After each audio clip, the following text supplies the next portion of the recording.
Est-ce que vous aussi vous avez essayé de négocier avec votre réveil le matin pour espérer gratter 5 minutes de sommeil supplémentaire ou que la dernière minute de cours avant la sonnerie ressemble plus à une heure infernale qui ne veut pas se terminer? Une minute sur les réseaux sociaux et bam, une heure vient de s'écouler. Mais essayez de méditer juste 2 minutes et chaque seconde est un véritable supplice tellement c'est long. On va parler de ce concept particulier qui est le temps. Comprendre pourquoi cette chose incroyable qui semble s'étirer à l'infini peut aussi filer à toute vitesse selon les situations. Donc like et abonne-toi à la chaîne pour capturer et gérer le temps tel un Pokémon légendaire. Vous avez déjà remarqué comment une journée peut à la fois s'étirer à l'infini et se comprimer en un clin d'œil, comme si le temps avait sa propre personnalité. Comme à l'école, certaines matières sont juste horribles à vivre, genre histoire géo, le vendredi après-midi. Vous connaissez ce sentiment où chaque minute ressemble à une éternité. C'est tellement long que t'es obligé d'inventer un jeu avec des bouts de papier ou de jouer avec tes doigts comme si c'était Netflix. En mode survie, imaginant déjà le week-end. Et puis il y a aussi ces moments où vous êtes à fond dans un projet. Vous commencez à 9h et d'un seul coup il est déjà 18h. Vous vous demandez si quelqu'un n'a pas accéléré le temps sans vous prévenir. Et pour ce qui est de l'accélération, rien de mieux que les réseaux. Vous commencez à scroller sur TikTok ou Insta pour juste 5 minutes et là c'est le drame.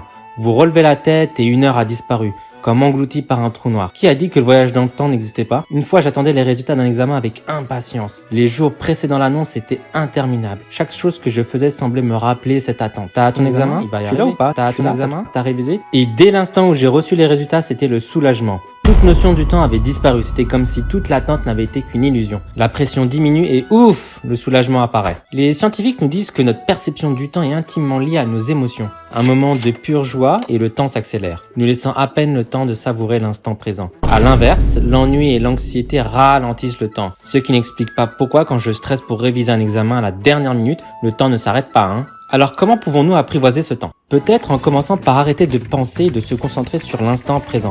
Personnellement, j'y arrive pas. Je suis toujours distrait de tout et de rien. Pourtant, les moments d'attente sont des opportunités pour observer, réfléchir ou même méditer. Personnellement, si j'étais le boss du temps, je mettrais des pauses.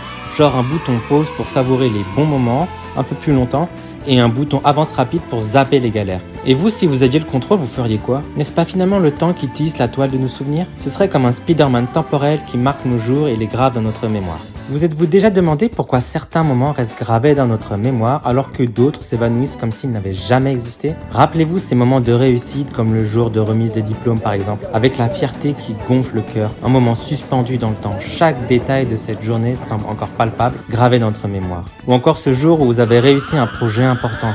La satisfaction et le soulagement ressentis semblent avoir arrêté le temps, créant un souvenir mémorable pour vous et votre entourage. Ces moments où le monde extérieur s'efface, laissant place à une bulle intemporelle. Je me souviens d'une journée passée à manger un fast-food et une bonne glace en solo. Rien d'extraordinaire à première vue pour ce souvenir random, mais le bonheur de ce jour-là a sculpté ce souvenir dans ma mémoire. Comme si le temps s'était arrangé pour rendre ce moment éternel. Par contre, pour retenir les formules de cours, là, il n'y a plus personne. C'est là que les émotions entrent en jeu, agissant comme des architectes du temps. Elles ont le pouvoir de dilater ou de comprimer nos expériences, les transformant en souvenirs précieux ou en moments à oublier.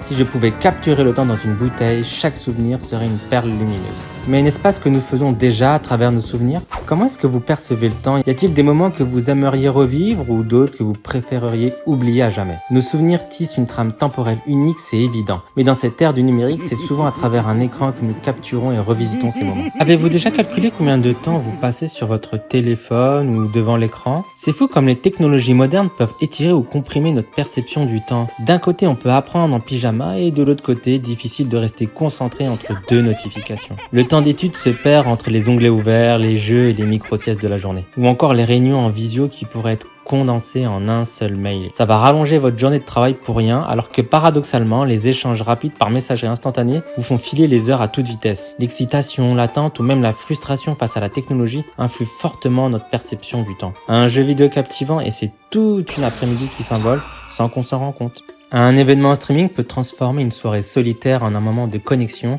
et de partage instantané, où le temps n'a plus d'importance. Une fois, je me suis lancé dans un marathon One Piece, promettant à chaque fois juste un épisode et rien de plus. Quand j'ai levé mes yeux, il était 4h du matin. Le temps avait tellement filé que je savais pas si je devais dormir ou rester éveillé. Si nos appareils pouvaient mesurer le temps non pas en heures mais en émotions, combien d'heures de bonheur ou minutes de frustration aurions-nous accumulé? Les technologies nous bousculent dans cette symphonie qu'est le temps, mais au-delà des écrans, il y a une dimension où le temps semble jouer avec d'autres règles. Vous est-il déjà arrivé de vous réveiller d'un rêve si intense que votre nuit paraissait durer une éternité? Les rêves défient notre perception habituelle du temps, nous emmenant dans un voyage où les minutes n'ont plus de sens. Il y a ceux où vous vivez toute une aventure, ressentant chaque émotion, chaque sensation, pour vous réveiller et réaliser que seulement quelques heures et minutes sont passées. Il y a aussi ces moments de rêverie avec ces matinées paresseuses où vous flottez entre le sommeil et l'éveil, et où le temps semble suspendu. C'est hyper agréable, mais vous savez plus vraiment où vous êtes entre la réalité ou une autre dimension. Ces règles sont aussi différentes quand on observe le temps à travers le prisme de la nature. En observant la nature, le temps révèle son propre rythme. Les saisons qui se succèdent, le cycle jour-nuit, nous rappellent qu'au-delà de nos horloges, le temps danse au rythme de la Terre. Comme lorsqu'on s'arrête pour admirer un coucher de soleil et que le temps semble se figer. J'ai souvent trouvé que mes moments les plus clairs de réflexion et de connexion avec moi-même venaient soit dans le silence d'un rêve profond, soit en me perdant dans l'immensité d'un paysage naturel. Imaginez si nous pouvions naviguer dans le temps comme dans nos rêves, changer des éléments, nous parler à notre ancienne version et nous rassurer. Nous dire que tout va bien, que tu dois faire telle ou telle étude, faire cette chose, et que quoi qu'il arrive, tu surmonteras tout et tu seras capable de grandes choses. Si tu avais une machine à voyager dans le temps avec un seul choix à faire, tu l'utiliserais pour changer le passé ou découvrir ton futur? Gardez à l'esprit que investir notre temps dans ce qui compte vraiment, c'est comme planter des graines pour le futur. Organiser des activités qui resteront gravées dans notre mémoire, c'est choisir consciemment où nous voulons que notre temps nous guide. Et si les nuits nous emmènent dans des voyages énigmatiques et mystérieux, elles disposent aussi d'une particularité profonde, qui est la réflexion sur soi. Car oui, c'est souvent la nuit quand tout le monde dort et que le silence fait place que nous nous retrouvons nous-mêmes. Vous connaissez ce sentiment bizarre d'inachevé? Celui qui arrive brusquement quand vous franchissez une étape majeure de votre vie et que tout à coup le passé se dresse devant vous. À la fois plein de nostalgie et de si seulement. Mon voyage à travers les études académiques a été semé d'embûches, d'espoir et maintenant que je regarde en arrière, de regrets aussi. Durant mes études, chaque année était un défi. Le stress des examens, la pression constante, le manque d'argent aussi. C'était comme courir un marathon sans fin, où le seul but était de voir la ligne d'arrivée. Vivement que ça se termine, me disais-je à chaque fois. Mais une fois mon diplôme en main, au lieu de l'euphorie tant attendue, j'étais submergé par une vague de mélancolie, de tristesse et d'inachevé. C'est vraiment un paradoxe d'avoir donné autant de temps et d'énergie pour au final se dire à quoi bon? Était-ce les bons choix? Il y a comme un spectre de regrets qui tourne autour de moi constamment et c'est vraiment une horreur. Des regrets sur les moments où j'étais trop focalisé sur l'avenir au lieu de vivre le moment présent. Des regrets pour les amitiés non approfondies et inversement des regrets pour avoir trop donné de temps à des gens qui ne le méritaient pas. Des regrets pour les rires partagés que j'ai laissés s'échapper. Pour certains matins brumeux sur le campus que je n'ai pas vraiment vécu. Chaque si seulement est un écho dans mon esprit, une mélodie douce et amère qui me rappelle ce que j'ai manqué. Mais alors, comment gérer ce mélange de regrets et de joie? Est-ce que tout cela était nécessaire pour me mener là où je suis aujourd'hui? Est-ce que chaque pas, chacun de mes choix, même ceux que j'ai regrettés, ont tissé la toile complexe de mon identité actuelle? Sans ce parcours avec ses hauts et ses bas, je ne serais peut-être pas devenu l'homme que je suis aujourd'hui. Un rêveur survivant à ses propres doutes. Ce voyage à travers le temps, marqué par des regrets et des réalisations, nous enseigne peut-être la leçon la plus précieuse de la vie. Apprendre à embrasser chaque fragment de notre vie, les bons comme les moins bons, car c'est l'ensemble de ces moments qui nous construit. Est-ce que le temps nous dirait pas tout simplement de ne rien faire? Dans un monde qui valorise la productivité à tout prix, s'octroyer le droit à des moments de détente est un acte révolutionnaire. C'est dans ces moments sans but précis que notre esprit vagabonde librement, faisant le plein d'énergie créative. Les plus grandes idées surgissent souvent non pas dans le bruit et la hâte, mais dans le calme et la tranquillité.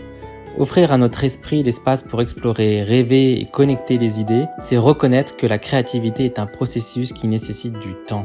Essaye d'imaginer un monde où perdre son temps est en fait une quête pour se retrouver soi-même. Apprécier chaque instant, qu'il soit rempli d'action ou de calme contemplatif. C'est là le véritable art de vivre. Le temps n'est pas juste une ressource à gérer, mais un espace à vivre pleinement. Un terrain fertile pour notre épanouissement. Si une chose ressort de notre exploration, c'est que le temps est bien plus qu'une simple mesure. C'est une toile de fond sur laquelle se dessine l'ensemble de notre vie, influencée par nos émotions, nos choix et nos actions. Le temps est à la fois notre plus grand allié et notre plus grande épreuve. Un flux constant qui nous définit et que nous tentons à notre manière de façonner en retour.